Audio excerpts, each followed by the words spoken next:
Galatia 4 ayat 1-31. Tak ada lagi perhambaan. Yang dimaksud ialah selama seorang ahli waris belum akil balik, sedikit pun ia tidak berbeda dengan seorang hamba. Sungguh pun ia adalah tuan dari segala sesuatu, tetapi ia berada di bawah perwalian dan pengawasan sampai pada saat yang telah ditentukan oleh Bapaknya. Demikian pula kita, selama kita belum akil balik, kita takluk juga kepada roh-roh dunia. Tetapi setelah genap waktunya, maka Allah mengutus anaknya yang lahir dari seorang perempuan dan takluk kepada hukum Taurat. Ia diutus untuk menebus mereka yang takluk kepada hukum Taurat supaya kita diterima menjadi anak. Dan karena kamu adalah anak, maka Allah telah menyuruh roh anaknya ke dalam hati kita yang berseru, "Ya Aba, ya Bapa." Jadi kamu bukan lagi hamba, melainkan anak.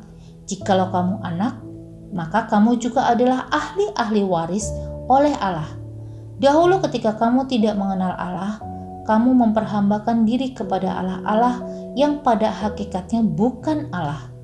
Tetapi sekarang sesudah kamu mengenal Allah, atau lebih baik, sesudah kamu dikenal Allah, bagaimanakah kamu berbalik lagi kepada roh-roh dunia yang lemah dan miskin dan mau mulai memperhambakan diri lagi kepadanya? Kamu dengan teliti memelihara hari-hari tertentu, bulan-bulan, masa-masa yang tetap dan tahun-tahun. Aku khawatir kalau susah payahku untuk kamu telah sia-sia. Ingatlah akan hubungan kita yang semula. Aku minta kepadamu, saudara-saudara, jadilah sama seperti aku, sebab aku pun telah menjadi sama seperti kamu. Belum pernah kualami sesuatu yang tidak baik daripadamu. Kamu tahu bahwa aku pertama kali telah memberitakan Injil kepadamu oleh karena aku sakit pada tubuhku.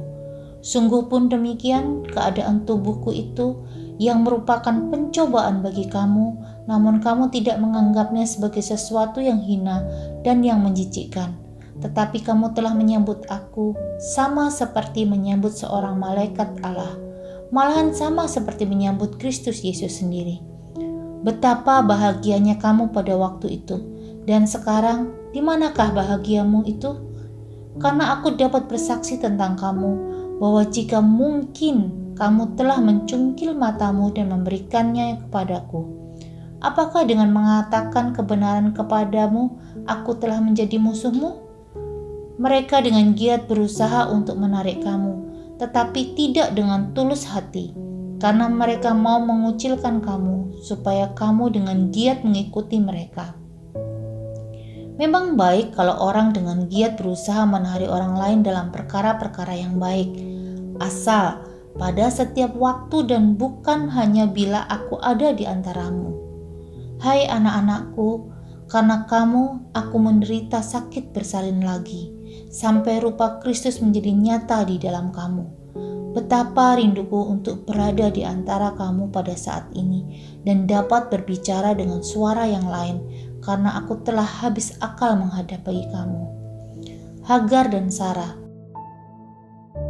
Katakanlah kepadaku, hai kamu yang mau hidup di bawah hukum Taurat, tidakkah kamu mendengar hukum Taurat? Bukankah ada tertulis bahwa Abraham mempunyai 2 anak, seorang dari perempuan yang menjadi hambanya dan seorang dari perempuan yang merdeka?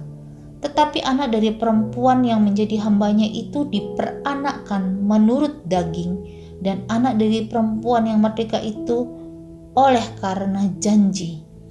Ini adalah suatu kiasan, sebab kedua perempuan itu adalah 2 ketentuan Allah. Yang satu berasal dari Gunung Sinai, dan yang melahirkan anak-anak perhambaan itulah Hagar. Hagar ialah Gunung Sinai di tanah Arab, dan ia sama dengan Yerusalem yang sekarang, karena ia hidup dalam perhambaan dengan anak-anaknya. Tetapi Yerusalem surgawi adalah perempuan yang merdeka, dan ialah ibu kita.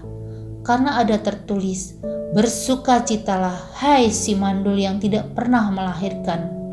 Bergembira dan bersorak-soralah Hai engkau yang tidak pernah menderita sakit bersalin, sebab yang ditinggalkan suaminya akan mempunyai lebih banyak anak daripada yang bersuami. Dan kamu saudara-saudara, kamu sama seperti Ishak, adalah anak-anak janji. Tetapi seperti dahulu, dia yang diperanakkan menurut daging menganiaya yang diperanakkan menurut roh. Demikian juga sekarang ini. Tetapi apa kata nas kitab suci? Usirlah hamba perempuan itu beserta anaknya, sebab anak perempuan itu tidak akan menjadi ahli waris bersama-sama dengan anak perempuan merdeka itu. Karena itu saudara-saudara, kita bukanlah anak-anak hamba perempuan, melainkan anak-anak perempuan merdeka.